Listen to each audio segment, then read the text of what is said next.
Biggest point was you can only live the end of your world one time. This is not something that like, or you should only want to live the end of your world one time. When we look at a lot of the reasons why I would say people start their arcs of character, you reap what you sow.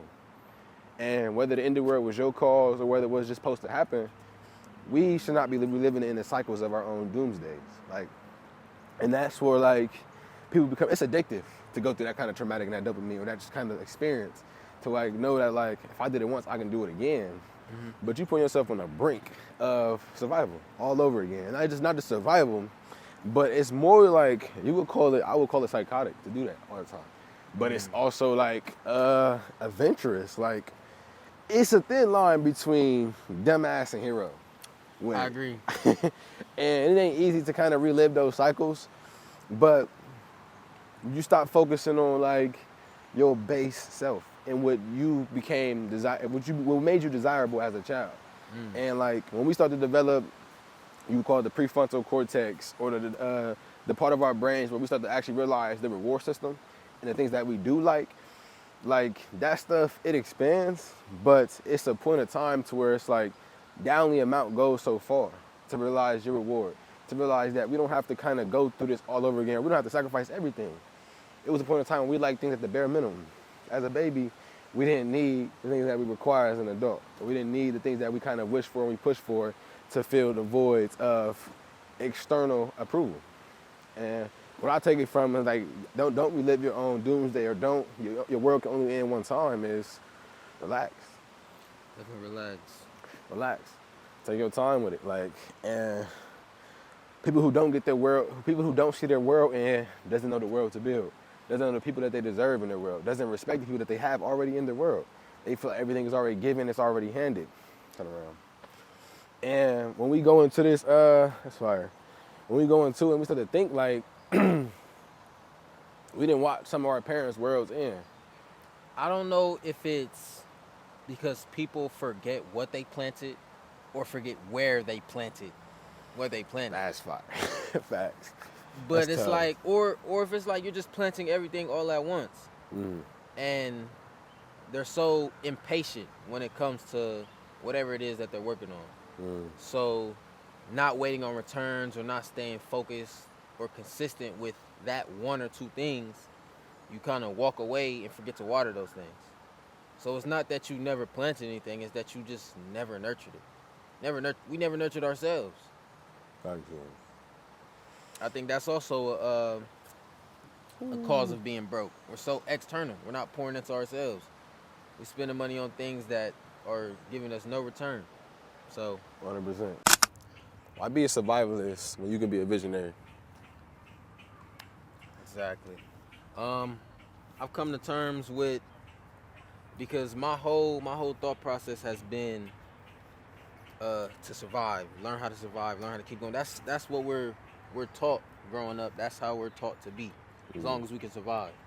But I really think that's a base tier and a base hierarchy in being successful, prosperous, however you want to word it.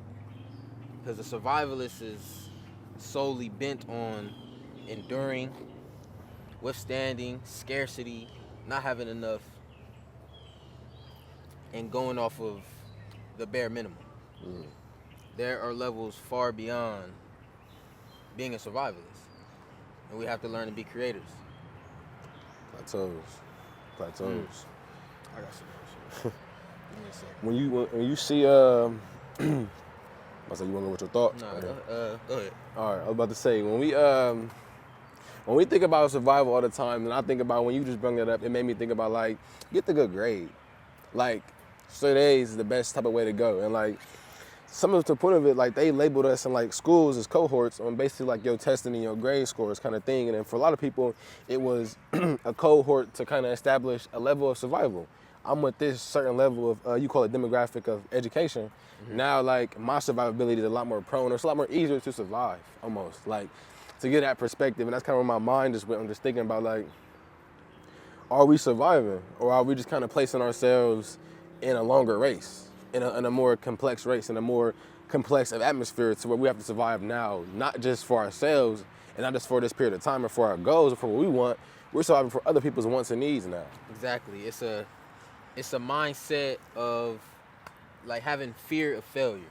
You know, it's playing defense, never really making a real move on life, on your life, or just in progression. It's causing us to stay docile and very stationary. Once you build camp as a survivalist, you're gonna be there until resources run out. Then it forces you to be a nomad and you have nothing to take with you.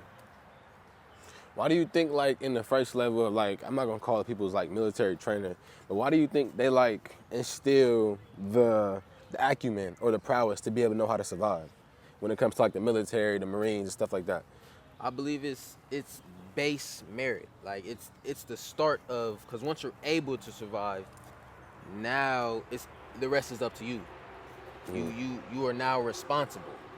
So if people are barely surviving and they're barely getting by, no one is able to hold them accountable.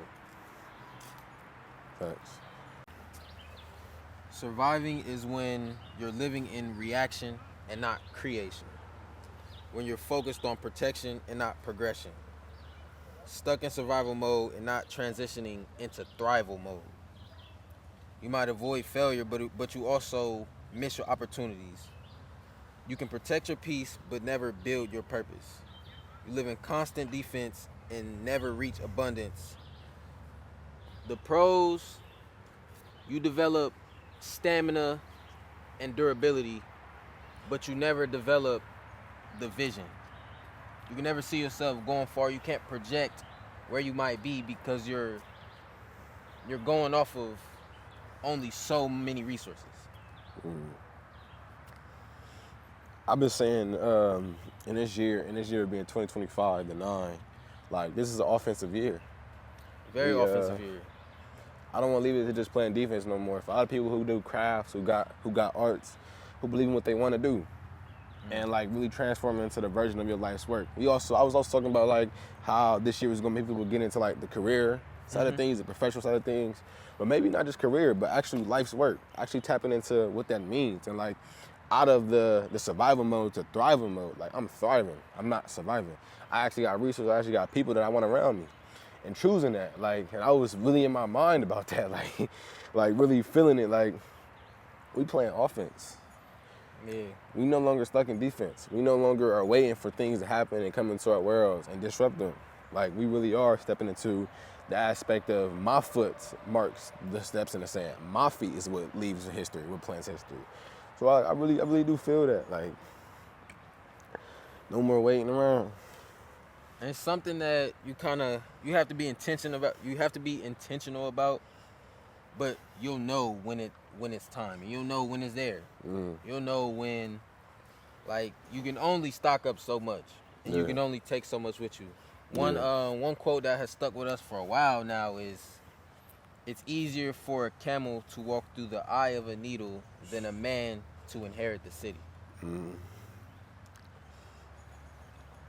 What you feel? How do you feel that refers to a person being in survival mode? Okay, so I guess I can speak personally about this. Being a person, not like a hoarder, but feeling like I need to gather as much as I can. Like, I don't want to need anything. I want to have enough inventory and stock, and then hit the ground. Yeah. Some people, they literally are doing what they can with what they have. And although I have a little more resources than somebody, they already have a little bit more experience, and I'm being beat with less. I'm being beat by all the competition, and I got way more than them. Actually, I was about to be like, it's a greedy motherfucker. Yeah, it makes you greedy. It makes you greedy. It makes you not want to do anything, and it makes you look more scarce than a person with less, because you don't want to lose anything that you've been working so hard to build up in the first place. And that's right there is where it becomes like the hierarchy thing. Like, I don't think anybody ever has a problem with having more or needing more. I think that's why we go wrong with having tiers and classes of socialization, and I'll say capital or economics. Like, we got a We got a 1%, we got a middle class, and then we got just pure poverty line. We gotta focus on our sweet spots. Just focus on the sweet spots. A lot of us at the bottom is focusing on, I think a lot of us at the bottom focus on just having enough. Like, when I understand it, I think that's also a good thing to have just enough, but that's also more survival to have just enough, because now you're thinking about when is your next enough. The middle class, it'd be like, it gets to the point to where we feel as if we got more than what we have, and we spend more than what we have, and it's almost a gluttonous nature for the middle class to even go into that aspect. And it's still another form of survival, like personally, or my Definitely aspect. survival. Pure survival. I'd be like, okay, yeah, you might make this amount of money a year. It's like, all right, so I look at it like this. Lower class is like in the woods, set up campfires, that type of thing. When you think of middle class, I mean, it's still surviving, but now they in like a abandoned facility or an actual structure where it's gated off and you can sleep a little more comfortably.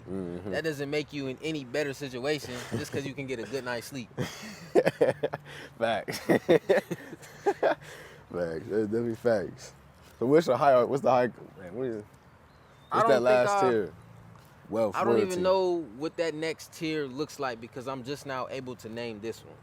Breaking past my survivability instinct. Facts. It's no longer in me to just want to survive. I'm working to prosper, and I'm working to etch my name into what it is that I'm doing, my own craft and my own field. 100%. A priority broke person or an actual money broke person? Which one affects you and what you're trying to do? Both hard to be on, and you kind of got to look at yourself sometimes because hard to be around. A survival broke person, a person that goes out every weekend, paycheck to paycheck, impulsive, just want to spend until they ain't got no more. You stay away from those people. But priority broke people, I believe they can be not saying that they're wrong in what they're doing, but they're also hard to be around because they're so focused on what needs to be done every day, every week, that they don't have a lot of time. So it's like that survival, impulsive, shoot the shit person, that's cool because they got a little more time because they're willing to spend money that they don't have. If you working with someone or a partner with someone that's prioritizing, they're gonna have a lot less time for you. And it doesn't always make you a failure. It definitely makes you mature. It shows maturity. It's not empty, you're planting. You're not behind, you're building foundation. You're not losing, you're learning how to care about what matters. From survivalist to visionary, that's the real evolution. Survive the storm, but don't forget to build the castle. Why do we make this video? I think a lot of times when we record, like, yeah, we call it therapy, but it's always allowed to be personal. Even when certain things sound so general and it can apply to most people, it's still personal. And to give ourselves a few steps and taking a chance and like honing in on what it is that we're feeling and where we're at and breaking that threshold, we can then look back and know this is what we spoke on and holding ourselves to it. It's accountability to keep doing this. 100%. You said something like a muffin or something like that. Like, you making a sandwich. It's all the stuff that's like in between the bread, in between the buns. Life is for sure making a sandwich. Making a sandwich, and one day you get to eat it. Like, I'm a firm believer of you can have your cake and you can eat it too. Oh, you definitely can. It's very frowned upon. It is very frowned upon. It's frowned upon to think that way. To think that way. People got their own stipulations and diagnoses on how they feel about that, but only thing that makes that statement true is work. Backbone. Are you doing what you say you're gonna do? I think a big part of the reason why it came from my point of view and my perspective of like running with your idea of the survivalist topics, like, cause that's definitely like strong on where we is, like as people, like take all this away from us. Take all this away from us. Like we didn't definitely like Hearts of Man, like Valhalla. Like, it ain't something that's like we gonna get back. But to be a survivalist, it first comes to be a warrior, to be a man, a cosmic hunter.